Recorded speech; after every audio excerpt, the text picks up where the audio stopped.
nung tinanong sa akin kung ano yung pwede kong may share sa Yesland Realty family, para sa akin, the best yung surround yourself with people who lift you higher. The best. Alam niyo yung good example? Ito mismo, sizzling event. Never missed itong ganitong sizzling event. Naalala ko ako, 6 years, hindi ako nag-absent, isang beses lang. Huwag kang magsawa, huwag kang mapagod. Kasi alam mo kung bakit? Kapag ikaw, lumayo ka, nilayo mo yung sarili mo sa mga magagaling, sa mga nag-aapoy yung pangarap, lalamig ka. Makakalimutan mo yung pangarap mo.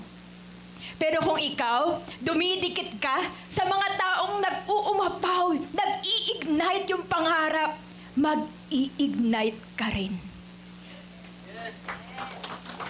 Huwag kang mawawala sa sizzling. Ibang level to. Nagre-remind to ng pangarap mo. Sa GC, huwag kang mawawala sa GC nyo. Mag-comment ka, mag-react ka, mag-congratulations ka, mag-thank you ka, lahat gawin mo. Huwag kang manlalamig. Stay in love sa pangarap mo. Surround yourself with people who lift you higher. Umattend ka lang, show up. Yun talaga, hindi sila nawawala. Show up. Libre lang tong sizzling, walang bayad. Pag uwi mo, punong-puno. Punong-puno yung puso mo. Nag-ignite ka na naman. Ayan na naman. Nag-iinit na naman yung puso mo sa pangarap mo. Thank you.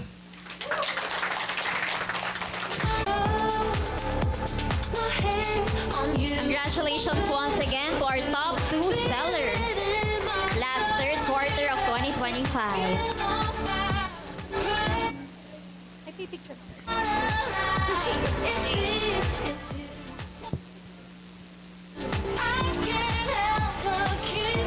Ayun, hello po everyone.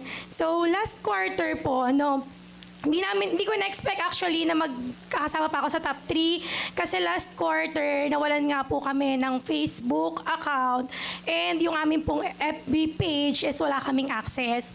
And ayun, to be honest, malapit nang sumuko. Akala namin yung bricks na binild namin from the start na nag-join ako kay Yesland, akala namin hanggang dun na lang. So that is August po, no? So, akala ko talaga ang ganda na lang. Sumusuko na kami parehas. So, nagawa kasi kami ng panibagong FB page, kaming mag-asawa, at the same time, panibagong Facebook account. So, yung binild namin, or habang nagbibuild kami ng panibago po ulit, is wala po talagang result. So, sobrang hirap makabalik kami ulit sa simula. So, thankful kay God kasi binibigyan niya pa rin kami ng client and nalampasan namin yung problema namin na yon. Kung mapapansin niyo yung asawa ko, may tattoo siya sa kamay. Yung strength at saka yung basta may tattoo siya, pinatattoo niya kasi nung gabi na nag-usap kami, sabi niya lang sa akin na out of nowhere, nagbanggit lang siya na kapag binalik ni Lord or binigyan tayo ng chance ulit ni Lord na makapag-start ulit, ayun, papatattoo niya yung tattoo na yon. And thankfully, the next morning, bumalik na siya. So, akala namin yung journey namin from real estate is hanggang dun lang. And sobrang daming issues namin nare-receive. Bukod pa dyan, na nakakalam na kasi si Mami and si Broker Richard. Pero yung thankfully na hanggang ngayon, nandito ako sa harapan, nakakapag-speech ako, nakakapagbigay ako ng inspiration sa ibang tao. And ayun, sobrang thankful ako kay Lord kasi napagdaanan namin na yung mga yon, bago namin ma-hit yung mga goals namin na sales.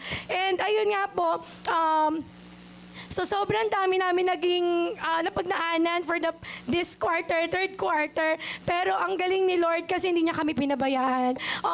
May sales pa rin kami monthly.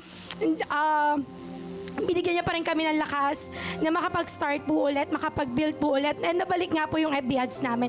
And ngayon po, may unti-unti na po kami from our, dun sa mga nabenta namin before, may mga nare-receive na kami ng mga message na na-approve na sa housing loan, and at sobrang happy kami kasi yung mga natulungan naming mga unang families, sobrang thankful sila sa amin kasi kundi dahil din sa amin, nagkaroon kasi sila ng sariling bahay. Hindi sila magkakaroon ng sariling bahay kundi dahil sa amin. And we're very thankful na may binigay sa amin si Lord na ganun, na